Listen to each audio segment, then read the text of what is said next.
Please help support the channel by visiting our Amazon store, affiliate link below. Hey, what's going on, everybody? My name is Matt Jarbo. This is 3 Buck Theater, and this is my review, my what I think of South Park Season 21, Episode 5, Hummels and Heroin. An episode that I do think is a nice break from the norm in terms of not discussing anything, well, current. It deals with heroin, deals with the opioid epidemic, but not in a way that feels like it's on the pulse of society right now. It feels like it's an episode that is dealing with an overall issue rather than a this week in topical issue. And I found that to be wildly amazing. And there's an introduction of a new character named Marcus Preston, whom I love. And I want more of this kid. He is like the Sherlock Holmes of South Park. And I think they've really struck gold with this character. Because the episode starts with his birthday. It's his birthday.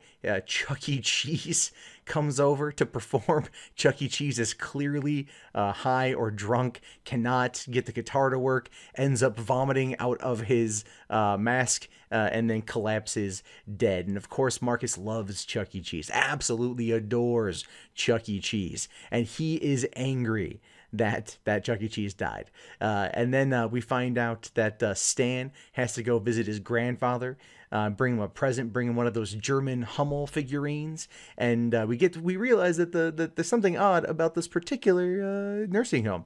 This is like a jail. They get in there and you've got, like, he gets wanded by security guards. He gets patted down. They open up his present to make sure there's nothing illicit in there, just the Hummels. Then they send him down the hall because he's got 10 minutes to meet his grandfather. And it plays out like this guy walking down like a halfway home or going through a jail cell, complete with a rap song playing and everyone looking all hardcore and shit. It's hysterical how they look at the old retirement home community as a bit of a prison, which, just as a side note to that, right now in America, one of the fastest growing industries is actually retirement communities. That has a lot to do with the fact that baby boomers are coming of age, and they are kind of hitting that retirement age, and that is where they're investing their money. It's blowing up all over the damn place. So it's something kind of funny to take from that, is that in itself is topical, but also how many times have you heard horror stories about old folks' homes that are almost run like a prison, or they're very abusive to the clientele. Here it's entirely different. The cons, or I should say the residents, they rule the roost, especially Betsy McGillicuddy, who is kind of like the queen bee of the entire place.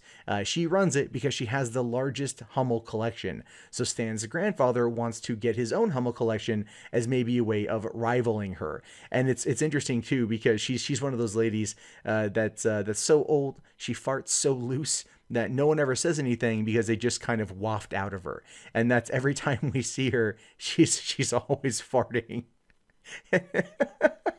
And, you know, I'm a 35-year-old man. Fart jokes still make me laugh, even when they're coming out of like 90-year-old women. So that's just great.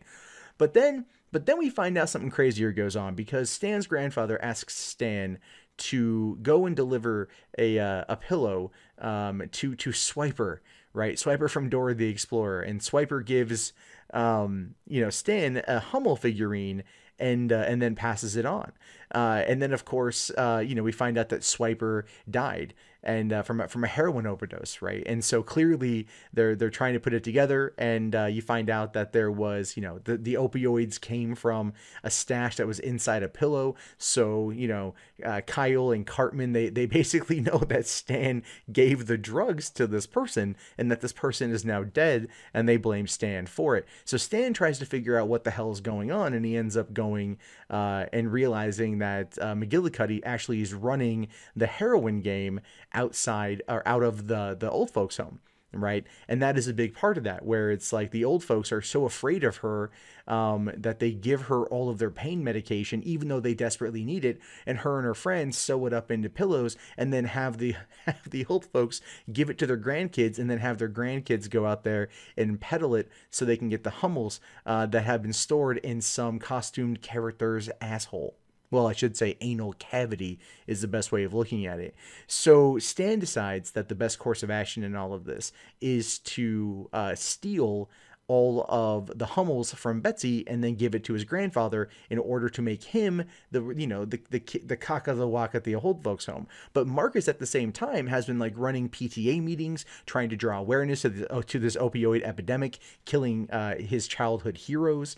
And he then, comes to the realization that Stan is in fact the drug dealer behind all of this, that Stan is the bad guy and he wants to take him down. And so Stan decides to enlist Cartman, right? And I love this too. Enlist Cartman as a way to distract old people. And so I freaking love this. Cartman gets Kyle and Kenny and Butters and him to dress up like a barbershop quartet, and they go and they put on a performance of early 90s pop songs like Nirvana and Cypress Hill. They do an acapella, they do a barbershop quartet version of Insane in the Membrane, at least a couple notes from it, and it was hysterical to me. I'm dying laughing. And then of course they did Rape Me by Nirvana, and you're going like, oh my god, you actually did it. That's insane. It was so funny to watch. And then Stan sneaks upstairs and he's trying to break into the case, and Marcus catches him in the act, and Marcus is like, I'm gonna turn you in, and Stan's like, yeah, you can turn me in, and then people are still gonna get hurt, or we can take this to the top. And so Marcus helps Stan steal all of the Hummels and give them to Stan's grandfather. And then when it all comes out, Stan's grandfather finds Stan in his room with the bag of Hummels in a pillowcase, and says, here, you can now make this a better place, and you can now be in charge, and you can win. He's like, yeah, I think I might be able to, Billy. And then here come in the ladies, and he goes, let me show you how we do it. And he takes the bag and he just beats the shit out of the women. It's so funny, so horrible to laugh at.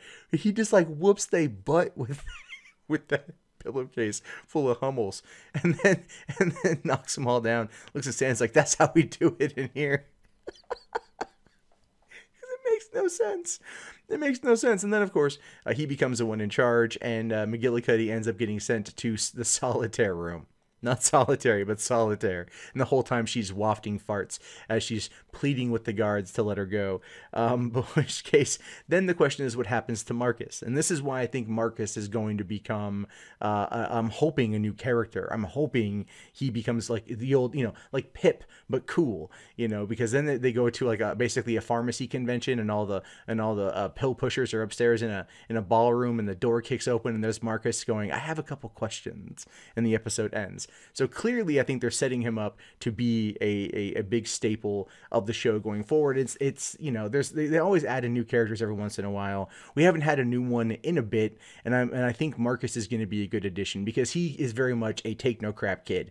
I think him going up against Cartman would be one of the best adversarial matches ever. It would be like Sherlock versus Dr. Moriarty, but South Park related. And I think he's a good addition. So I really give it up to Trey and Matt for adding this guy in there. This season has had its ups and its downs. This was clearly a top tier episode of the season, in my opinion. There wasn't really anything about it I didn't like. It was to the point. There wasn't there wasn't multiple plots going on for 22 minutes. It was just, story of Stan trying to help his grandfather, and Marcus trying to solve whoever's been, getting these costume heroes, hooked on the heroin. And so at the end of it, it was just fantastic. And I'm looking forward to next week, whatever they do with it then. But as much as I enjoyed South Park doing the long arcs from the last couple seasons, it is nice to have them do a standalone episode, and one that does deal with clearly, the opioid epidemic in this country, talking about it. Because there's a scene where they're bringing in the UPS guy shows up, and he's like, oh, we got the medication for this week's medication drop off, and they bring a dump truck and they just back it in and they dump off this huge pile of pills. So to me, that was all the pharmacies, the pharmaceutical companies and doctors over prescribing pain medication and medication to the elderly. Now this makes me wonder how this ties into either Trey or Matt's real life. Do they have a parent? Because they're getting up to that age, right? They're in their mid to late 40s at this point. They've been on the scene for over 20 years. gods of their craft, if you will, and then their parents are going to be up there in age as well. Makes me wonder if they've had family that's gone to these old folks' homes, that this is a prevalent problem in this industry, and one that they're hoping that this kind of social satire and social commentary will shine a light on. I mean, my grandfather right now is in a retirement community that was recently built down in Vancouver, Washington, and it's a nice place, and he has nothing but nice things to say about it, but that's a new facility, right? Other places I've heard about have had horrible times. A friend of mine, her mom was in an old folks home in San Diego, and they treated her like garbage. They treated her like absolute garbage, to the point of where her daughter was trying to like save the money to get her mom to move to Vegas to live with her so she could look after her and not have her be in this home. And unfortunately, the mom passed away before she was able to do that. So I'm just wondering if the treatment of the elderly from these care facilities, if that is a poignant message that Trey and Matt were trying to say in this episode. And you know what? Truth be told, that is something that never does get discussed. And so if this actually leads to some discussion on that fact, I'm more than happy to talk about it. Anyway, again, another great episode, great social commentary, great satire. It was I want to go just watch it again. What do you guys think about it? Let me know in the comments below. My name is, of course, Matt Jarbo. This is $3 Theater. I'll talk to you guys later. Have yourself a great day. Peace out.